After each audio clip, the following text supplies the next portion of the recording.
How's everybody doing? It's Angel624. Yeah, I look like shit, but whatever. It's gonna be kind of a video game video, kind of talking about a game series for a little bit because it's a favorite of mine, and we're gonna talk about some things.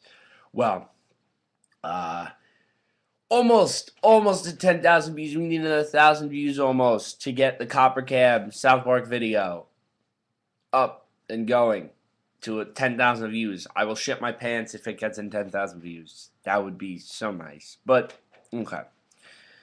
Besides that, that doesn't really pertain to what this video is about. This video is about a game series that started on the PS2 back in, I'd say, 2003. 2002, actually, I think. 2002. Series called Kingdom Hearts. Kingdom Hearts, wow.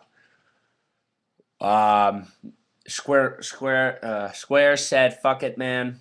We're gonna make a side series having to do incorporated with Disney." And boy, oh boy, was that a smart decision.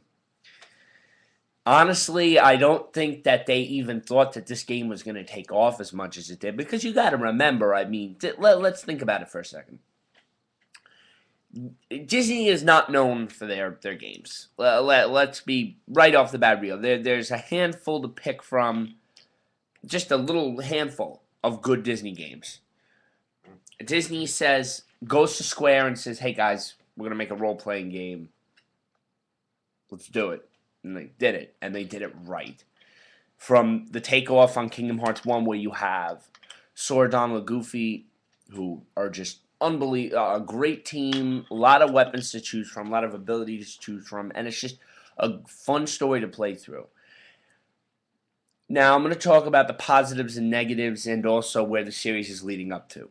The positives of Kingdom Hearts. The story is wonderful. For the first game, it is just absolutely wonderful and it's beautiful. But it does get into a negative in a little bit. Second, I'm not a button mashing guy, but I have to say that this game kind of makes button mashing kind of fun.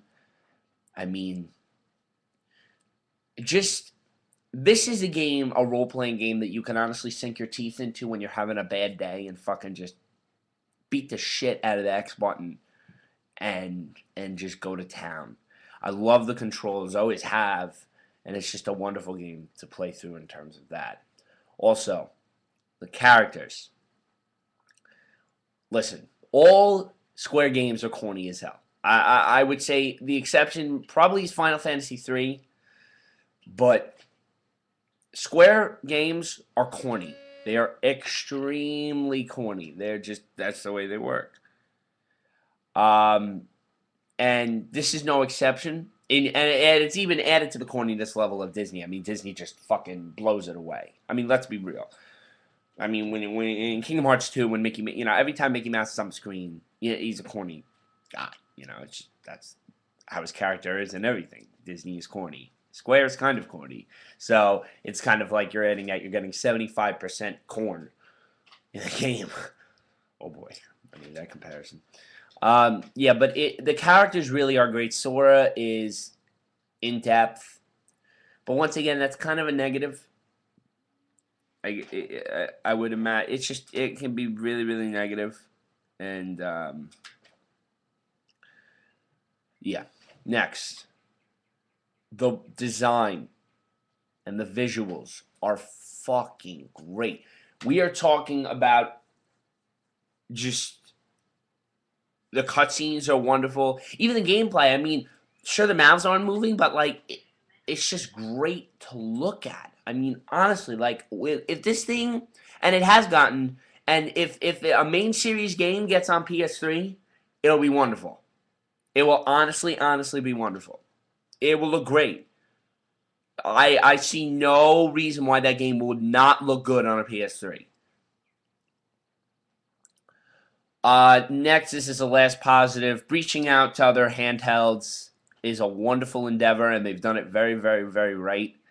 In terms of the story, that's another issue, but reaching out to the other handheld systems is so marketable and was so well planned.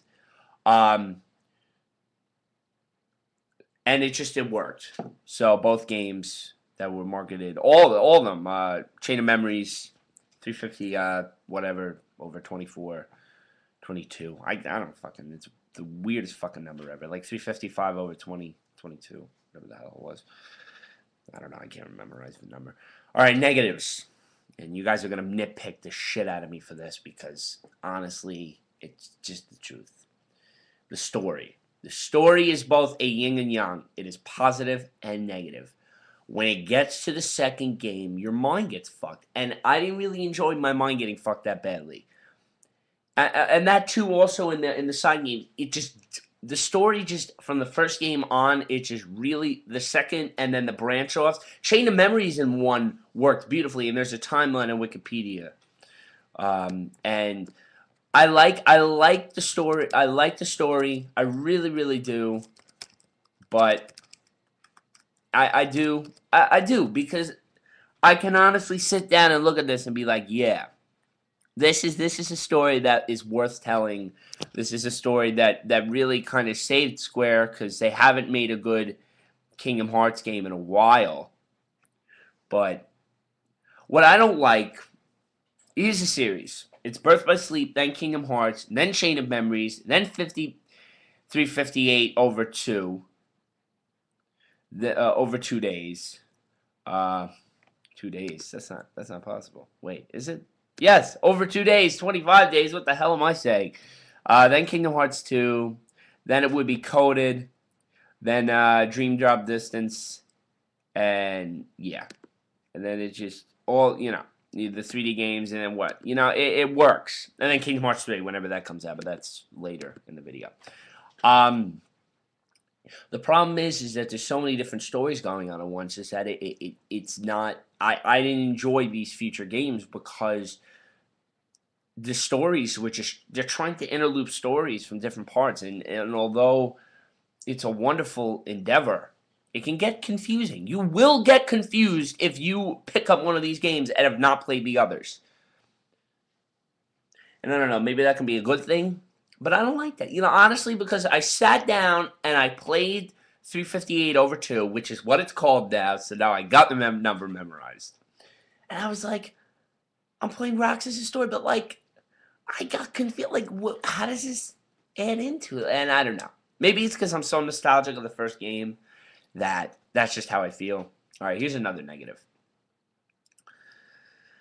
The corniness. I know I didn't mention it before, but honestly, as a teenage gamer, that corniness just fucking kills you. It's just like, oh my god, why is that written? This game is marketed to kids, and I respect that, but we're going to play the game. Hipster, emo kids are going to play that fucking game. It's just the way it works. I mean, I do not know one friend of mine that is of the dark nature of emo-ness and hipsterness that has not played that game or series of games. And it's just so corny, though, sometimes. It gets really corny. Another negative.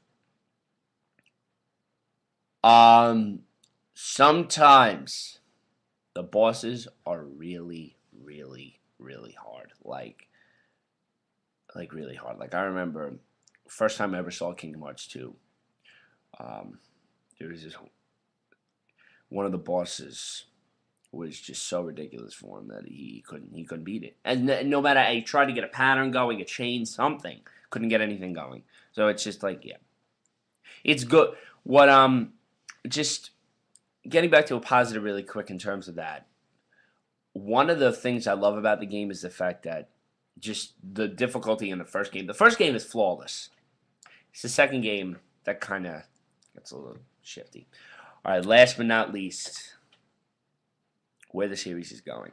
Listen, I respect the companies for branching out to other consoles, handheld, the works. Kingdom Hearts 3 must come out.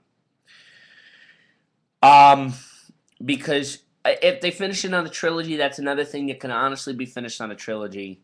There's no problem with that happening, but it needs to happen. Hopefully they'll come out with a trailer for it, because people are specking it, and honestly, this game cannot be bad. It will not be bad. You combine the PS3 graphics and a great story, that game could be the game of the year. We'll see when it comes out. And of course, the misleading Kingdom Hearts 2 secret trailer was thought to be Kingdom Hearts 3, but it was Birth by Sleep, and that fucking scared the shit out of me. Let's be real here. Okay, guys. So I'm gonna sign out now. I hope that I'm gonna do. I think I know where the direction of my channel is kind of really going. So here's to a new video very, very soon. Angel624 signing out.